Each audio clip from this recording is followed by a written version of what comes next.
اعوذ باللہ من الشیطان الرجیم بسم اللہ الرحمن الرحیم الحمد للہ رب العالمین والصلاة والسلام علی محمد وعلی آلہ الطیبین الطاہرین واللعنۃ الدائمۃ علی اعدائہم اجمعین اما بعد فقد قال امیر المؤمنین علی بن ابی طالب ووقفوا اسماعهم علی العلم النافع لهم۔ محترم سامعین کرام، خطبہ متقین سے آپ کی خدمت میں متقین کی صفات بیان کی جا رہی ہیں۔ آج جس صفت کو بیان کرنا ہے، مولا کائنات فرماتے ہیں کہ متقین کی صفات میں سے ایک صفت یہ ہے کہ وہ اپنی سماعت کو ٹکائے رکھتے ہیں، ٹھہرائے رکھتے ہیں اس علم پر جو ان کو نفع دینے والا ہوتا ہے۔ یعنی متقین علم کی جستجو میں رہتے ہیں اور اپنے آپ کو علم حاصل کرنے میں مشغول رکھتے ہیں۔ یہاں پر جو اہم بات بیان کی گئی، علم نافع لہم، ایسے علم کو جو ان کو فائدہ دینے والا ہو۔ یعنی متقین ہر علم کو حاصل نہیں کرتے، بلکہ وہ علم جو ان کو دنیا اور آخرت میں فائدہ دے اس علم کے پیچھے جاتے ہیں۔ جیسے کہ اللہ کے رسول صلی اللہ علیہ وآلہ وسلم ارشاد فرماتے ہیں کہ العلم اکثر من ان یحصى فخذ من کل شیء احسن، علم اس سے کہیں زیادہ ہے کہ اس کا شمار کیا جائے۔ یعنی اگر انسان یہ چاہے کہ وہ جتنی اس کی زندگی ہے اس زندگی میں تمام علوم کا ماہر ہو جائے اور وہ ہر علم حاصل کرے، تو ایسا نہیں ہو سکتا، اس لیے کہ انسان کی توانائی بھی کم ہے اور انسان کی زندگی بھی بہت چھوٹی ہے۔ لہذا اللہ کے رسول فرماتے ہیں کہ فخذ من کل شیء احسن،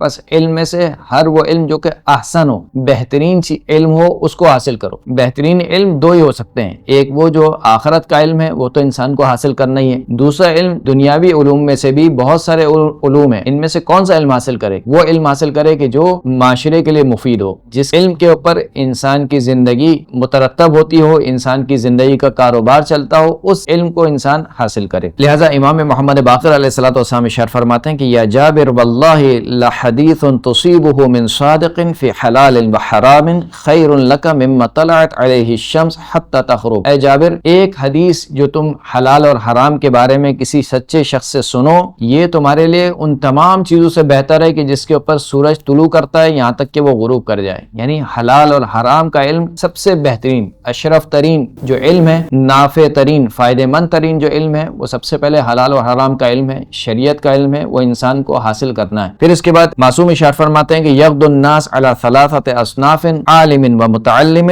وغثاء فنحن العلماء وشیعتنا المتعلمون وسائر الناس غثاء، کہ لوگ جب صبح کرتے ہیں تو ان کی تین قسمیں ہوتی ہیں۔ یعنی ہر صبح کرنے والا شخص ان تین قسموں میں سے کسی ایک قسم میں ہوتا ہے، یا تو وہ عالم ہوتا ہے، یا وہ متعلم ہوتا ہے، یا وہ غصہ ہوتا ہے۔ غصہ یعنی جو پانی کے اوپر جھاگ وغیرہ ٹھہر جاتا ہے، جب سیلاب وغیرہ آتا ہے تو پانی کے اوپر جو کچرا اور جھاگ وغیرہ ٹھہر جاتا ہے اس کو غصہ کہا جاتا ہے۔ تو فرمایا کہ جب بھی انسان صبح کرتا ہے تو یا وہ عالم ہوتا ہے، یا متعلم ہوتا ہے، یا وہ گویا جھاگ کی مانند ہوتا ہے، کچرے کی مانند ہوتا ہے۔ فنحن العلماء، ہم علماء ہیں، ہمارے شیعہ متعلم ہیں، اور جو باقی تمام کے تمام افراد ہیں وہ سب غصہ ہیں، یعنی پانی پر جھاگ کی مانند ہیں۔ اس لیے امام کی ایک اور حدیث بھی ہے کہ دیکھو صبح نہ کرو مگر یہ کہ یا تو عالم بنو یا متعلم بنو، یا ان دونوں کو سننے والے بنو، یا ان دونوں سے محبت کرنے والے بنو۔ اللہ کے رسول مسجد میں داخل ہوئے تو دیکھا کہ ایک شخص کے گرد بہت سارے لوگ جمع ہیں۔ پوچھا کہ یہ کون ہے؟ کہا گیا کہ یہ علامہ ہے۔ اللہ کے رسول نے فرمایا کہ ومل علامہ، تم جو کہہ رہے ہو کہ یہ علامہ ہے، علامہ سے تمہاری مراد کیا ہے؟ لوگوں نے کہا کہ اعلم الناس بانصاب العرب ووقائها وایام الجاہلیت واشعار العربیہ، یہ لوگوں میں سب سے زیادہ عرب کے نسب کو جاننے والا ہے، اور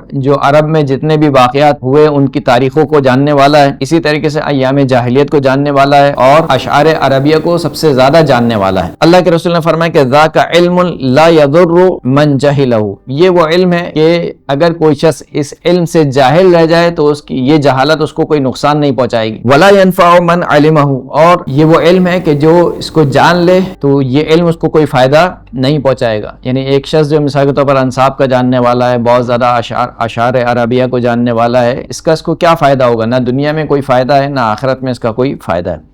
پھر فرماتے کہ انما العلم ثلاثۃ، علم فقط تین چیزیں ہیں، آیت محکمہ او فریضۃ عادلہ او سنت قائمہ، یا تو آیت محکمہ جس سے مراد عقائد کا علم ہے، او فریضۃ عادلہ کہ جس سے مراد اخلاق ہے، علم اخلاق ہے، اور سنت قائمہ جس سے مراد احکام یعنی حلال اور حرام کا علم ہے۔ یہ تین علم انسان کو حاصل کرنا بہت ضروری ہیں، جو انسان کو دنیا میں بھی فائدہ دیتے ہیں اور آخرت میں بھی فائدہ دیتے ہیں۔ وما خلاہن فہو فضل، اور جو ان کے علاوہ جو بھی علم ہے وہ سب کا سب ایک فاضل علم ہے، یعنی اگر وہ نہ بھی ہو تب بھی انسان کو کوئی نقصان نہیں پہنچتا۔ وآخر دعوانا الحمد للہ رب العالمین۔